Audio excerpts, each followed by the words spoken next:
గ్రామీణ ప్రాంతాలలో వారు వచ్చేంత వరకు టాయిలెట్ లేవు. ఎందుకంటేనో మనం చెంపు పట్టుకొని బయటికి పోయినాం. పట్టణాలలో టాయిలెట్ బాధ లేకపోవచ్చు, కానీ పల్లెలలో ఇలా బయలు భూమి పోవాలంటే చెంపు పట్టుకొని పోవాలి రోడ్ల పాటు. ఎందుకంటే కంచెలు లేవు, సాటు లేదు. ఎవరైనా పిల్లలు మంచి క్లాస్లో క్లెవర్ ఉంటే వాళ్ళ ఇంటికి పోతారు. వాళ్ళ ఫ్రెండ్స్ ఎప్పుడైనా పోతే వాళ్ళ ఇంటికి పోతే వాళ్ళ గుడిసెనో వాళ్ళ రేకుల షెడ్డో వాళ్ళ ఇంట్లో టాయిలెట్ లేని దాన్ని చూసి కుంగిపోతారు ఆ పిల్లలు. ఎందుకంటే కాదు, ఎందుకంటే పిల్లలు చదువుకుంటూ లేరు, ఏదో నడిచింది.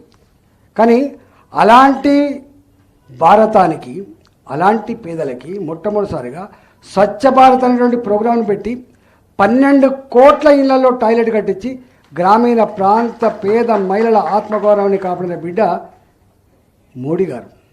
రాజీవ్ గాంధీ గారు కాదు, ఇందిరాగాంధీ గారు కూడా కాదు, ఎవరు కాదు, మోడీ గారు కాపాడు. ఈ కన్సర్న్ ఎవరికి ఉంటుంది? ఆయన ఒక పేదింటి బిడ్డ కాబట్టి, వాళ్ళ నాన్న రైల్వే ప్లాట్ఫామ్ మీద ఛాయలు అమ్ముకుంటే ఆ ఛాయ కప్పులు అందించిన బిడ్డ కాబట్టి, ఆ బాధ అనుభవించిన బిడ్డ కాబట్టి ఇవాళ అది పరిష్కరించగలిగాడు. ఇవాళ డిజిటల్ ట్రాన్సాక్షన్ మీరు చూడండి, ప్రపంచంలో చాలా గొప్ప టెక్నాలజీ ఉన్న దేశం అమెరికా.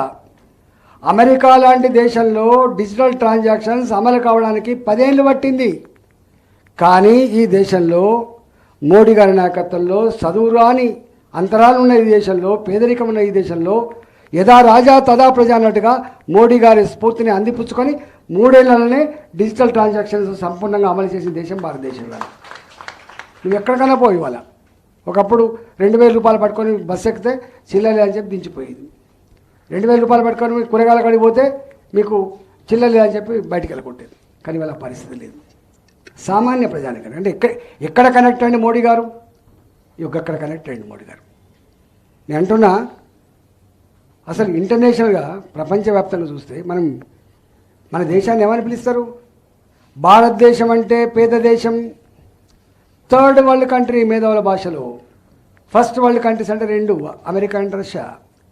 2nd వరల్డ్ కంట్రీస్ అంటే యూరోప్ లాంటి దేశాలు, శ్రీలంక, భూటాన్, బంగ్లాదేశ్, పాకిస్తాన్, భారత్, ఇవన్నీ 3rd వరల్డ్ కంట్రీస్, పేద దేశాలు.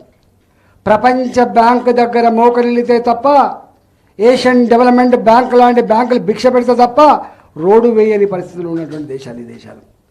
అట్లాంటి 3rd వరల్డ్ కంట్రీ ఇవాళ మోడీ గారు వచ్చిన తర్వాత 11వ ఆర్థిక వ్యవస్థకు ఉన్న భారత్ 5వ ఆర్థిక వ్యవస్థకు ఎదిగింది భారత్. ఏ కాలంలో ఉన్నాడు? ప్రపంచమంతా ఆర్థిక రెసిషన్తో, అమెరికన్ ఎకానమీ రెసిషన్లో ఉంది, జపాన్ ఎకానమీ రెసిషన్లో ఉంది. Why what? ఇవాళ కరోనా వల్ల. ఇక్కడ కరోనా ఉన్నప్పటికీ కూడా భారత ఆర్థిక మూలాలు గ్రామీణ ప్రాంతంతో ముడిపడి ఉంటాయి కాబట్టి, అగ్రేరియన్ ఎకానమీ కాబట్టి ఇవాళ కాన్స్టాంట్గా అంత ఇంతో గ్రోత్ను మూటగట్టుకొని ఇవాళ 5వ ఆర్థిక వ్యవస్థకు ఎదిగింది. రేపు ఏమంటున్నారు మోడీ గారు? నాకు మీరు అధికారం కట్టబెట్టేది, నాకు 5 ఏళ్ళు ప్రధానమంత్రి చేసినా, 10 ఏళ్ళు చేసినా, 15 ఏళ్ళు చేసినా పరకపడలేదు. నాకు మళ్ళీ మీరు ఆశీర్వదిస్తే ఈ దేశ సేవకుడిగా 3వ అతిపెద్ద ఆర్థిక వ్యవస్థ తీర్చిదిద్దడమే నా ఎజెండా అని చెప్పి ప్రకటించిండు మోడీ గారు. దానికోసం అడుగుతున్నాడు మోడీ గారు. సోక్ కోసమో, ఆర్బాట కోసమో, డాపు దర్పం కోసం అడుగుతుంది మోడీ గారు. ఒకప్పుడు నాది ఇంపోర్టెడ్ సెల్ ఫోన్, నాది ఇంపోర్టెడ్ టీవీ, నాది ఇంపోర్టెడ్ కార్, మనం గర్వపడేది. కానీ దాని వెనుక మనం ఎంత సంపద కోల్పోయినా తెలియదు మనకు.